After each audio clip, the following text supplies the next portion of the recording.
Hi students, welcome to படி defence academy. ஆர்ஆர்பில இருந்து notification இந்த வருஷம் என்டிபிசிக்கான நோட்டிபிகேஷனை வெளியிட்டாச்சு. நோட்டிபிகேஷன் நம்பர் 6 தலைப்புல என்டிபிசியோடைய கிராஜுவேட்டுக்கு வெளியிட்டு இருக்காங்க. ஓகேங்களா, ஒரு 2-3 மாசத்துக்கு முன்னாடி ஒரு வேகன்சி லிஸ்ட் வெளியானது. நம்ம யூடியூப் சேனல் கூட போட்டிருந்தோம்.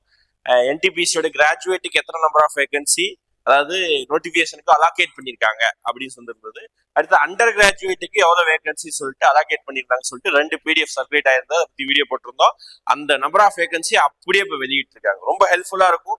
ஆல்ரெடி நீங்க என்டிபிசி தான் படிச்சிருப்பீங்க, ஓகேங்களா, எக்ஸாம் எழுதிருப்பீங்க. CPT 2 அடுத்து நடக்க போகுது. ஆனா அது நடந்து இன்னும் முடியறதுக்கு முன்னாடி அடுத்த நோட்டிபிகேஷன் வந்துடுச்சு. சரிங்களா, ரைட். இதே மாதிரி அண்டர் கிராஜுவேட் நடக்கும். இப்ப நடக்கிறது கிராஜுவேட் நோட்டிபிகேஷன், ஓகேங்களா, டிகிரி படிச்சவங்களுக்கு மட்டும். இதே மாதிரி அண்டர் கிராஜுவேட்னா 10th level 12th level graduating 12th லெவலுக்கும் கம்பல்சரி நடக்கும். அதுக்கும் நோட்டிபிகேஷன் அடுத்தடுத்து வெளியாகும். சரிங்களா, ரைட். இப்போ இந்த நோட்டிபிகேஷன்ல முக்கியமான விஷயங்களை பார்க்கலாமா? ஃபர்ஸ்ட் நமக்கு முக்கியமான விஷயம் இந்த ஏஜ் குவாலிஃபிகேஷன் தான். ஓகேங்களா, தெளிவா பாத்துக்கோங்க. ஃபர்ஸ்ட் என்னையில இருந்து நோட்டிபிகேஷன் ஸ்டார்ட் ஆகுது அப்படின்னு பார்த்தீங்கன்னா நேத்தே ஸ்டார்ட் ஆயிடுச்சு. ஓகேங்களா, 21/10/2025 இருந்து உங்களுக்கு என்ன ஆயிருக்கு அப்படின்னா அப்ளிகேஷன் ஸ்டார்ட் ஆகுது. லாஸ்ட் க்ளோசிங் டேட் பாத்துக்கோங்க 20/11. ரொம்ப முக்கியம். Okay, 20/11 closing date.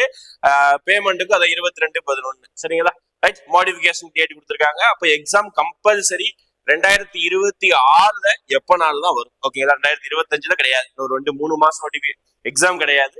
அதுக்கு அடுத்துதான் எக்ஸாம். இது எப்பனாலும் நடக்கும். ஓகேங்களா, டேட் எதுவுமே கொடுக்கல. இப்போதைக்கு என்ன பண்ணிருக்காங்க, நோட்டிபிகேஷன் வந்து ரிலீஸ் பண்ணிருக்காங்க.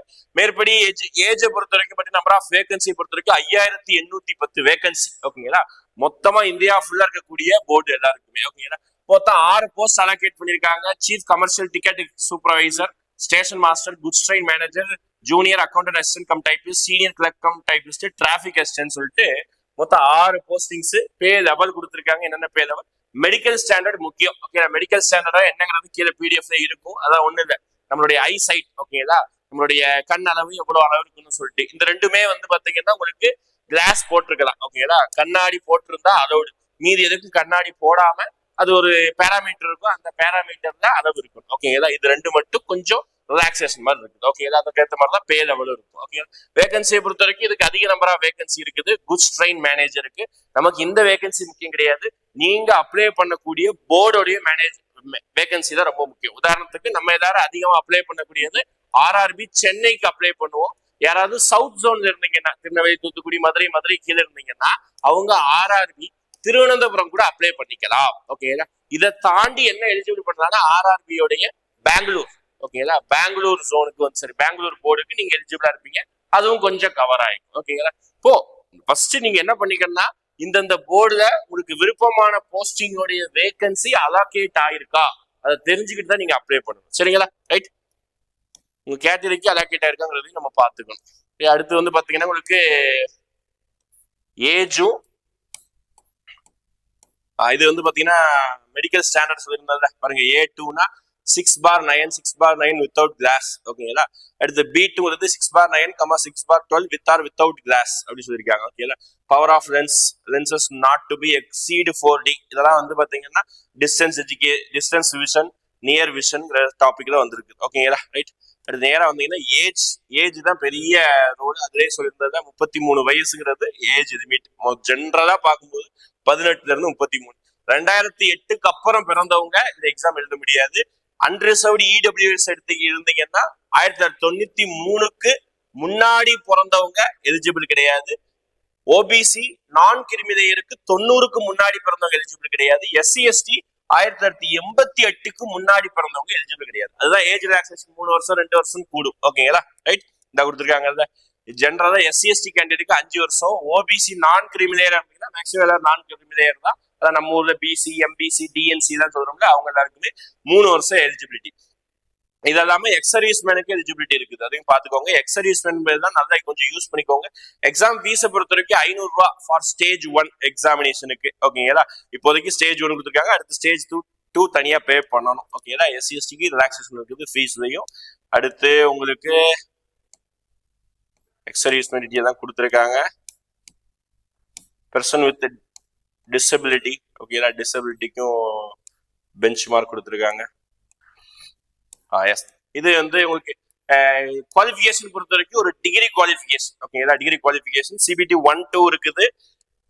வேற எக்ஸ்ட்ரா பொறுத்த வரைக்கும் சிபிடியோடைய ஃபர்ஸ்ட் ஸ்டேஜ் ஆஃப் எக்ஸாமினேஷனுக்கு ஓகேங்களா. இதுக்கு வந்து பாத்தீங்கன்னா மொத்தம் 90 மினிட்ஸ் இருக்குது. மொத்தமா பாத்தீங்கன்னா ஜென்ரல் அவேர்னஸ் 40, மேக்ஸ் 30, ரீசனிங் 30, மொத்தமா 100 கொஸ்டின். மேக்சிமம் இந்த 2 சப்ஜெக்ட் நீங்க கவர் பண்ணிக்கிட்டீங்கன்னா சூப்பரா கிளியர் பண்ணிடலாம் ஸ்டேஜ் 1க்கு. ஸ்டேஜ் 1ல இருந்து ஸ்டேஜ் 2க்கு 1:15 ரேஷியோட செலக்ட் பண்ணுவாங்க. ஓகே, அதே கொடுத்துருப்பாங்க. 1:15 ரேஷியோ செலக்ட் பண்ணுவாங்க. நெகட்டிவ் மார்க் இருக்குது. ஓகேங்களா, நெகட்டிவ் மார்க் இருக்குது, அதை நோட் பண்ணி வச்சுக்கணும். இது வந்து ஸ்டேஜ் 1க்கான syllabus, maths, reasoning, general awareness கூடிய சிலபஸ். இதே மாதிரி எடுத்து ஸ்டேஜ் 2 இருக்கும் பாருங்க, 1:15. ஓகே, அந்த ரேஷியோ செலக்ட் பண்ணுவோம். ஸ்டேஜ் 2க்கும் அதே 90 மினிட்ஸ், ஆனா 120 question, general awareness 50 question, maths 35, reasoning 35. ஓகேங்களா, இதுலயும் நெகட்டிவ் மார்க் இருக்குது. ஓகேங்களா, ரைட். இதெல்லாம் முடிஞ்சதுக்கு அப்புறம் அடுத்து உங்களுடைய போஸ்டிங்க்கு ஏத்த மாதிரி ஸ்கில் டெஸ்ட் நடக்கும். ஓகேங்களா, இந்த 2 போஸ்டிங்க்கு மட்டும் என்ன கிடையாது, உங்களுக்கு ஸ்கில் டெஸ்ட் கிடையாது. இதுக்கும் ஓகேங்களா, ஸ்கில் டெஸ்ட் கிடையாது. ஆனா மீதி எல்லாத்துக்குமே சிபிடி 2 முடிச்சதுக்கு அப்புறம் டைப்பிங் ஸ்கில் டெஸ்ட், ஆப்டிடியூட் டெஸ்ட்ங்கிறது 2 டெஸ்ட் இருக்கும். ஓகேங்களா, ரைட்டா, ரைட். அவ்வளவுதான். ஓகே, இதை பத்தி பேசிட்டது. கீழே எல்லாருமே உங்களுக்கு தேவையான அனெக்சர்லாம் ஆட் ஆயிருக்கும். இடபிள்யூஎஸ் ஃபார்ம், அதுக்கப்புறம் ஓபிசி ஃபார்ம், இதெல்லாம் இருக்கும். தயவு செஞ்சு எல்லாரும் அப்ளை பண்ணுங்க. எஸ், நம்மளுடைய போர்டு வந்துடலாமா. RRB Chennai, RRB Bangalore apply பண்றவங்க பாத்துக்கோங்க. பேஜ் நம்பர் 31 இருக்குது. ஓகேங்களா, உங்க வேகன்சி, உங்க கம்யூனிட்டிக்கு வேகன்சி இருக்காங்கிறத பார்த்துட்டு பண்ணீங்கன்னா கொஞ்சம் பெஸ்டா இருக்கும். ஓகேங்களா, ரைட். உதாரணத்துக்கு நமக்கு மெஜாரிட்டி அப்ளை பண்ணக்கூடியது நம்ம பசங்க ஆர்ஆர்பி சென்னை.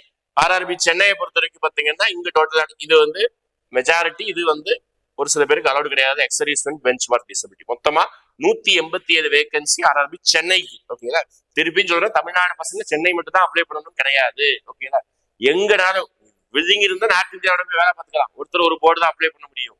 நீ வந்து சவுத் ஜோன்ல இருந்தா வேணும்னா என்ன பண்ணிக்கலாம், அப்படி பார்த்தீங்கன்னா திருவனந்தபுரம் ஜோன் வந்து அப்ளை பண்ணிக்கலாம். ஓகேங்களா, 6, 2, 3, 17, 108 ஜூனியர் அக்கௌண்ட்ஸ் கம் டைபிஸ்ட். இது வந்து நம்ம ஊர்ல அதிகமா இருக்குது. ஓகேங்களா, ரைட். இது வந்து நம்மளுடைய ஆர்ஆர்பி சென்னையில. ஓகேங்களா, இதே அதே ஆர்ஆர்பி திருவனந்தபுரத்துல பாக்கலாம். எஸ், திருவனந்தபுரத்தை பொறுத்த வரைக்கும் அதே மாதிரிதான் இங்க வரைக்கும் தான் பார்க்கணும். 4, 27, 17, 10 மொத்தம் 58 வேகன்சி இருக்கு. அது ஒரு சின்ன போர்டு, அதனால அந்த அளவுக்கு தான் வேகன்சி இருக்கும். ஓகேங்களா, ரைட். கீழே தான் சொன்ன மாதிரி அனெக்சர் இருக்குது.